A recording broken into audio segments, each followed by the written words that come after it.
رشتہ دار تھا ان کا؟ وہ اپنے ستیلے داماد کے پاس رہی، ساری زندگی انہوں نے گزاری اپنے ستیلے داماد کے پاس، جس کا نام کیا تھا؟ انہی کے پاس نہیں، انہی کے پاس انتقال ہوا، انہی کے قبرستان میں دفن ہوئی، دمشق میں ان کا مزار بنا۔ کہ یزید کی جو بیوی ہے اس کا نام ہے ام محمد۔ کیا نام ہے؟ ام محمد۔ یہ کس کی بیٹی ہے؟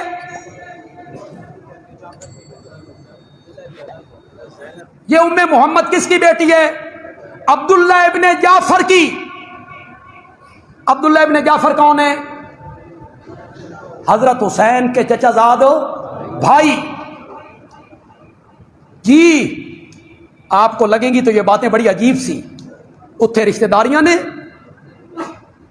تم اپنی بیٹیاں زانیوں شرابیوں کو دیتے ہو؟ کتنی تحقیق کرتے ہو؟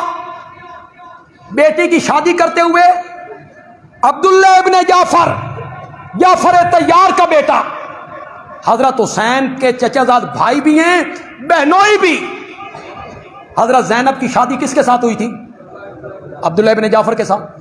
لیکن ام محمد ان کے بطن سے نہیں ہے، یہ ذہن میں رکھیں۔ ام محمد ان کی دوسری بیوی کے بطن سے، وہ زینب کے بطن سے نہیں ہے۔ یہ قافلہ وہاں گیا۔ عام میں سے جو لوگ تاریخ پڑھتے ہیں، تحقیق کرتے رہتے ہیں، ارباب تحقیق ہیں، ایک ہوتے لکیر کے فقیر، اکے تساں کون ہو؟ کہ یا رسول اللہ لیں، اللہ اللہ، ان کا آگے پیچھے کوئی نہیں، بس تسی کون ہو؟ اساں یا رسول اللہ لیں۔ عقیدہ کیا ہے، نظریہ کیا ہے، بیچاروں کو کوئی پتہ نہیں ہوتا، لکیر کے فقیر ہوتے ہیں۔ وَمِنْهُمْ أُمِّيُّونَ، جو عام میں صاحب تحقیق ہے، بندیالوی کی ایک بات کا جواب دے، اس پر ارباب تحقیق غور کریں، خدا کے لیے غور کریں اور مجھے بتائیں کہ حضرت حسین رضی اللہ تعالیٰ عنہ کی ہمشیرہ، بڑی ہمشیرہ سیدہ زینب، اس کا مزار دمشق میں کیوں ہے؟ مطمئن کرو ہمیں، حضرت زینب کہاں دفن ہے؟ بولو یار، اور زور سے بولو، کہاں دفن ہے؟ اور دمشق میں بھی بنو امیہ کے قبرستان میں۔ جی کس قبرستان میں دفن ہے؟ ہمیں بتاؤ، اس کی وجہ بتاؤ۔ حضرت زینب کا مزار کہاں ہے جی؟ کس قبرستان میں؟ ہمیں مطمئن کرو، حضرت زینب مدینے کیوں نہیں گئی؟ دمشق میں کون رہتا تھا؟ کون رشتہ دار تھا ان کا؟ وہ اپنے ستیلے داماد کے پاس رہی، ساری زندگی انہوں نے گزاری اپنے ستیلے داماد کے پاس، جس کا نام کیا تھا؟ گزشتہ تقاریر میں آپ کے سامنے تفصیلاً اپنی کم علمی کے اعتراف اور دہلیز سیدہ سے مانگی خیرات کے اعتماد کے ساتھ میں نے مکمل کوشش کی کہ آپ کے سامنے اموی کرداروں کو، عباسی کرداروں کو اور امامت کو اجاگر کیا جائے۔ اگر ہم تاریخ میں تھوڑا پیچھے جائیں تو رسول کے دادا حضرت عبد مناف، متوجہ میری جانب رہی ہے، یہ شجرہ رسول، یہ رسول کا، کیونکہ خدا نے قرآن میں دو شجروں کا ذکر کیا، ایک شجرہ خبیثہ اور ایک شجرہ طیبہ، اور یہ ضروری ہے کہ اگر شجرہ طیبہ ہے تو پھر شجرہ خبیثہ بھی ہے۔ شجرہ طیبہ کی خدا نے وضاحت کی ہے کہ اس کی اصل توحید کے ساتھ ملی ہوئی ہے، اس کی شاخیں آسمان تک جا رہی ہیں۔ تمام مفسرین نے لکھا کہ شجرہ طیبہ سے مراد یہ اہل بیت ہے، یہ آئمہ اطہار ہے۔ اگر شجرہ طیبہ یہ ہے تو پھر اس کا مطلب ہے کہ شجرہ خبیثہ بھی وہ ہوگا جو ہر دور میں ہر دور کے امام کے سامنے آیا ہوگا۔ جب رسول کا شجرہ، بالکل تاریخی اعتبار سے مجلس ہے کیونکہ شب عاشور ہے، آج آپ بالکل بے شک تحسین نہ دیں، لیکن موضوع کو میں مسلسل کرنا چاہوں گا۔ جب حضرت عبد مناف پہ آ گیا یہ شجرہ پہنچتا ہے تو اب تاریخ کہتی ہے کہ حضرت عبد مناف کے ہاں دو بچوں کی ولادت ہوئی۔ تو جو میری طرف رکھیے، حضرت عبد مناف کے ہاں، شاید چھوڑ دیں، دو بیٹوں کی ولادت ہوئی۔ دونوں بچے جب پیدا ہوئے تو یہ جڑواں، ایک تاریخی روایت ہے کہ دونوں کی آپس میں پشت جڑی ہوئی تھی، اور ایک روایت ہے کہ ایک بچے کا پاؤں دوسرے کی پیشانی سے جڑا ہوا۔ ان دونوں بچوں کو تلوار کے ذریعے علیحدہ کیا گیا۔ جب تلوار کے ذریعے علیحدہ کیا تو اس دور کے بزرگوں نے کہا کہ ان دونوں بچوں کے درمیان تلوار ہمیشہ رہے گی اور ان دونوں خاندانوں کے درمیان ہمیشہ عداوت چلے گی۔ عبد مناف کے ایک بیٹے کا نام عبد الشمس تھا، دوسرے بیٹے کا نام عمر تھا، جن کو علیحدہ کیا گیا۔ یہ دونوں، یہ رسول کا خاندان پڑھ رہا ہوں اور ایک بہت بڑی تاریخی دہشت گردی اس کا جواب دینے لگا، جو کہا جاتا ہے کہ اموی رسول کے رشتہ دار تھے۔ آج اس کا جواب میں کربلا سے اس منبر سے دینے لگا ہوں کہ حقیقت میں اموی کون تھے جنہیں شجرہ طیبہ سے ملانے کی کوشش کی جا رہی ہے۔ اب جب عبد مناف کے ان دو بیٹوں عبد الشمس اور عمر کو تلوار سے جدا کیا گیا تو شام کے علاقہ میں یہ رہتے تھے، آبائی وطن مکہ تھا، لیکن تجارت کی غرض سے حضرت عبد مناف شام آ گئے تھے، کیونکہ مکہ میں چھوٹے لوگ رہتے تھے، مکہ کے لوگ زیادہ امیر نہیں تھے، لہٰذا یہ تجارت کرنے کے لیے قریبی مضافاتی علاقوں میں جاتے تھے۔ لیکن جو عمرہ ہوتے تھے، جو امیر ہوتے تھے، صاحب حیثیت ہوتے تھے، یہ تجارت کرنے کے لیے روم جاتے تھے یا پھر شام جاتے تھے۔ روم بھی قدیم اور شام بھی قدیم تہذیب تھی۔ حضرت عبد مناف شام آ چکے تھے۔ عبد مناف کے ہاں جب دو بیٹوں کی ولادت ہوئی اور تلوار سے علیحدہ کیا، عبد الشمس شام رہ گئے اور عمر جو ان کا بیٹا تھا یہ اپنے آبائی وطن مکہ آ گیا۔ یہ تجارت شام کرتے تھے، کاروبار شام کرتے تھے، رہائش شام میں رکھتے تھے، زیادہ وقت مکہ میں گزارتے تھے۔ حضرت عمر جب مکہ میں پہنچے تو اس وقت مکہ میں قحط پڑ چکا تھا، لوگ پانی کی بوند کو ترستے تھے، لوگوں کے گھر کھانے کو کچھ نہیں تھا۔ عمر نے اس بات کو بہتر سمجھا کہ بجائے میں شام میں جا کے عیش و عشرت کی زندگی گزاروں، جس علاقے سے میرے آبا و اجداد ہیں، اگر وہاں بھوک ہے، وہاں پیاس ہے، تو مجھے یہاں رہنا چاہیے۔ انہوں نے اپنے خزانہ کا منہ کھول دیا اور انہوں نے اپنے گھر میں دسترخوان لگا دیا اور مکہ والوں سے کہا کہ آج کے بعد تم نے اپنے گھروں سے کھانا نہیں کھانا، پورا مکہ میرے دسترخوان سے آ کے کھانا کھائے۔ یہ کتنی دیر مسلسل رہا؟ 4 مہینے مسلسل اہلیان مکہ عمر کے گھر سے کھانا کھاتے رہے۔ جب پہلے دن دعوت کا اہتمام ہوا تو وہ دعوت کا اہتمام کیا تھا؟ عمر نے اونٹ ذبح کروائے، اونٹوں کا گوشت بنایا، ان کے شوربے میں روٹی بھگوئی۔ یہ آج بھی ڈش جتنے عربستان کے ملک ہیں، عربوں کے، اسے سرید کے نام سے یاد کیا جاتا ہے، آج بھی یہ عربوں کی پسندیدہ ڈش ہے۔ عمر نے گوشت کے شوربے میں روٹی بھگو کے پیالے بھر بھر کے مکے والوں کے آگے رکھے۔ اس دور میں اس ڈش کا نام تھا ہوشم، اور جو بانٹتا تھا اسے ہاشم کہتے تھے۔ اب یہ جو حضرت ہاشم رسول کے دادا تھے، ان کا نام ہاشم نہیں تھا، ان کی صفت ہاشم تھی۔ ہاشم کہتے ہیں ہوشم، کھلانے والا، شوربے میں بھگوئی روٹی کھلانے والا۔ اور یہ صفت ان میں ایسی آئی کہ سارے سخی بھی ہوئے اور سارے ہاشمی بھی ہوئے۔ ان کی سخاوت اس ہاشم کی وجہ سے۔ اب بات کو آپ نے تاریخی اعتبار سے سمجھا۔ عبد الشمس شام رہ چکے تھے، عمر مکہ آ گئے۔ اب عبد الشمس جو بڑے بھائی تھے، ان کا جوانی میں انتقال ہو گیا۔ تاریخی روایات ہے 30 یا 40 سال کی عمر کے درمیان ان کا انتقال ہو گیا۔ ان کی اولاد نہیں تھی، انہوں نے غلام پالا ہوا تھا۔ وہ غلام آخری وقت تک ان کی خدمت کرتا رہا، کیونکہ چھوٹا بھائی مکہ میں رہتا تھا۔ تو عبد الشمس اپنے تجارتی تمام امور اپنے غلام کے حوالے کیے کہ جب تک میرا بھائی واپس نہ آئے، اگر میں مر جاؤں تو میرے تجارتی امور کو تم نے اپنی زیر نگرانی کرنا۔ جس غلام کو انہوں نے پالا تھا اس غلام کا نام تھا امیہ۔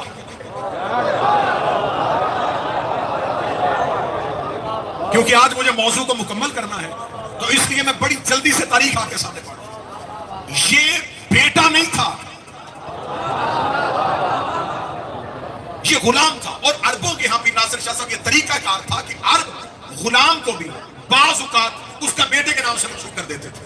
اب جب حضرت ہاشم، کیونکہ میں عمر نام نہیں لوں گا، ہاشم نام، اب جب ہاشم شام پہنچے تو پتا چلا کہ میرے بھائی کا انتقال ہو چکا ہے۔ انہوں کا سامان تجارت، ان کا کاروبار کس کے پاس ہے؟ ان کا غلام امیہ دیکھ رہا ہے۔ انہوں نے اس غلام سے کہا کہ میرے بھائی کا جتنا بھی کاروبار اور بزنس اور تجارت ہے وہ میرے حوالے کر۔ اس کا نہیں، کیونکہ انہوں نے مجھے بیٹا کہا تھا لہٰذا وہ میرے نام لکھے، اس کا میں نگران ہوں۔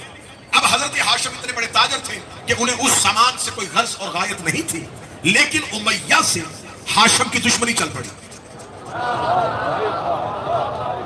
اب جناب ہاشم شام رہے،